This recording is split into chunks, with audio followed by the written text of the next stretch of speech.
Political Science, major in Governance. Dahil sa pagmamahal at suportang ginagawa niya sa MYRC, o ang tahanan ng kabataang walang pasisilungan ay pinarangalan bilang People of the Year. Isang mapag-arugang ina at ang kasalukuyang direktora ng Kababaihan ng Maynila. Palakpakan po natin ang ating Your Best Choice, ang liwanag ng Maynila, ang ating magiging Vice Mayor, G. Atienza!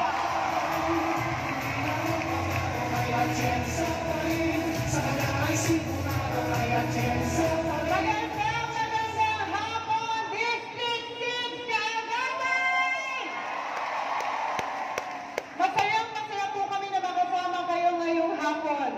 Ako po si Chi Atienza, ang bunsong anak ng dating Muting Mayor Lito Atienza, Direktora ng Kababaihan ng Maynila, isang organisasyon na kasing lakas, kasing laki, at kasing galing ng kaagapay.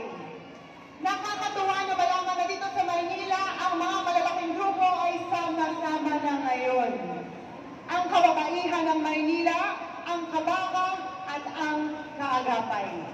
Ganyang kalakas ngayon ang puwersa ng Kaagapay dahil kasama niya na ang malalaking organisasyon. Matutulong-tulong para maipanalo ang bawat Manilenyo.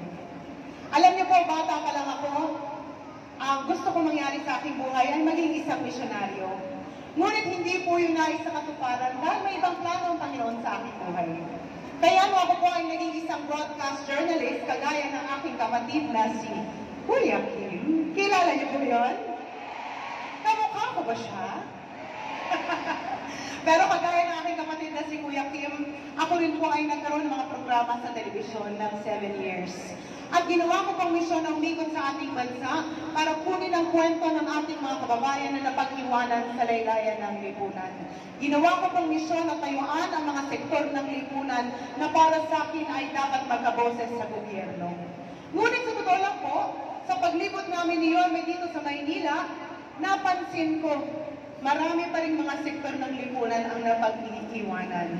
At kahit ano pala ang hinaing natin, kung ang gobyerno ay hindi marunong makinig sa tao, ika nga po ni Yorme, nga pa rin pala tayong lahat.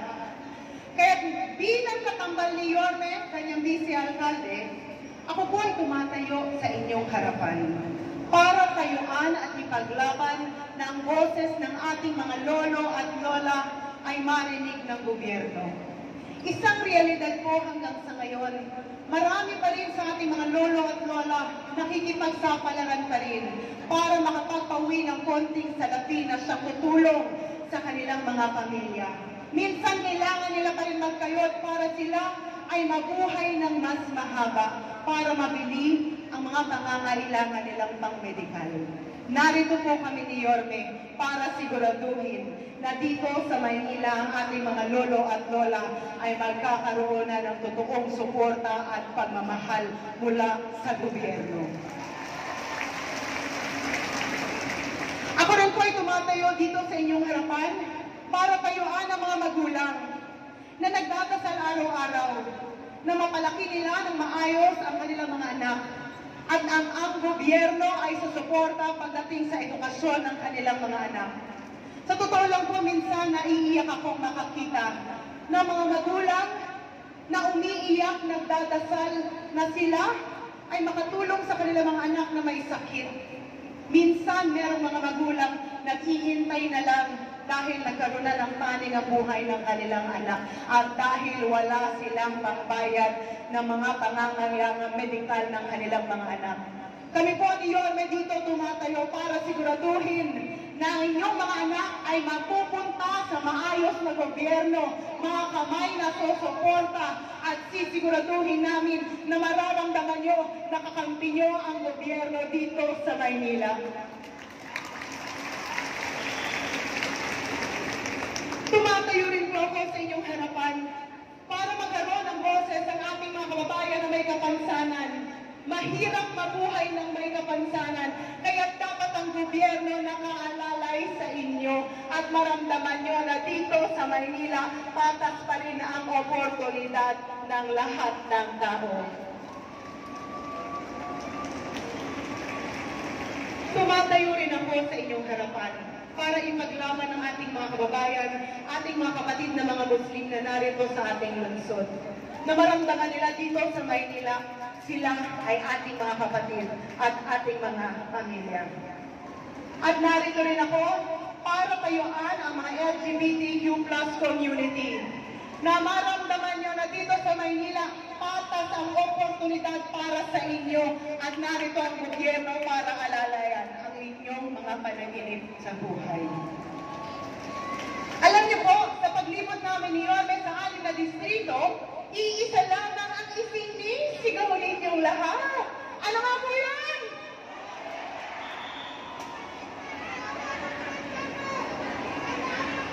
Alam ko po na ang sigaw ninyo na bumalik na si Yorme dahil nagnanais at nagdadasal ang inyong mga puso na bumalik ang isang gobyerno na marunong makinig sa mga tao at marunong suportahan ang bawat Manilenyo.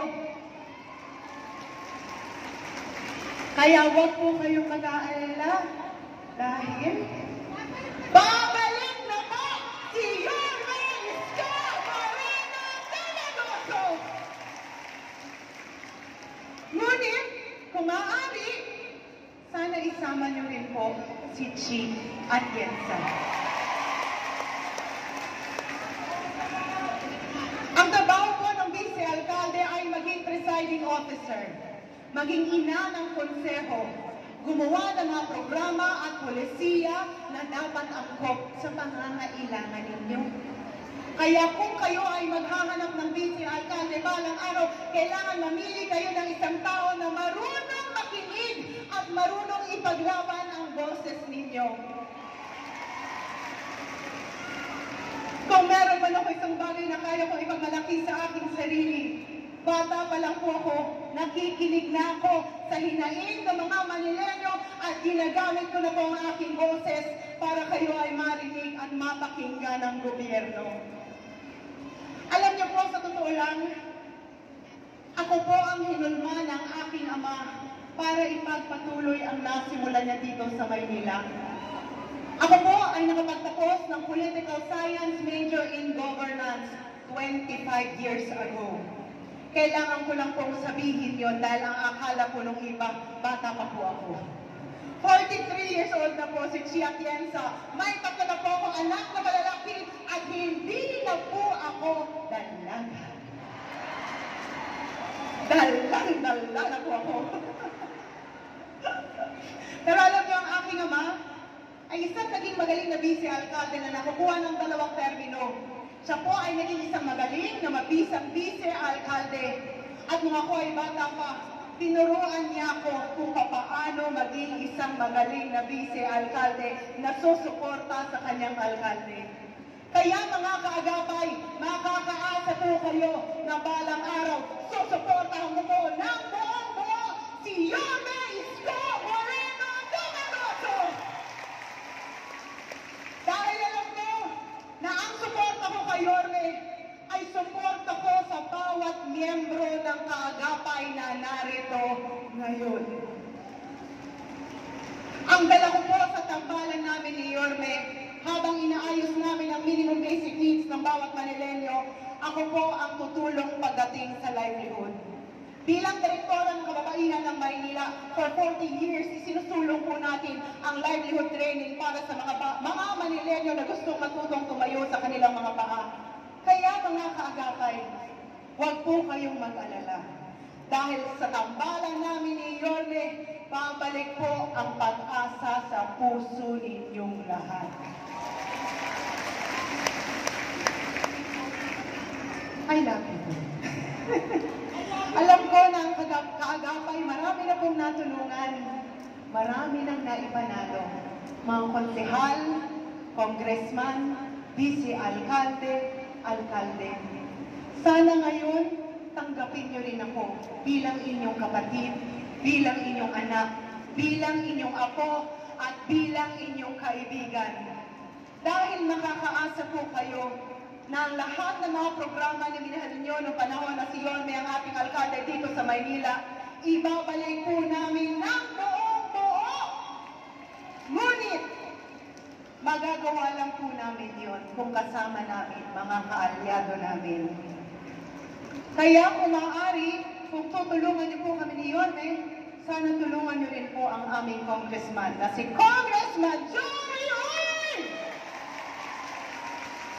At isama niyo na rin po ang aming anim na magagaling na mga konsehal under Yorme's choice na nasa likuran po ngayon. Mga kaagapay, ang tawag po nila sa akin ay liwanag ng Maynila.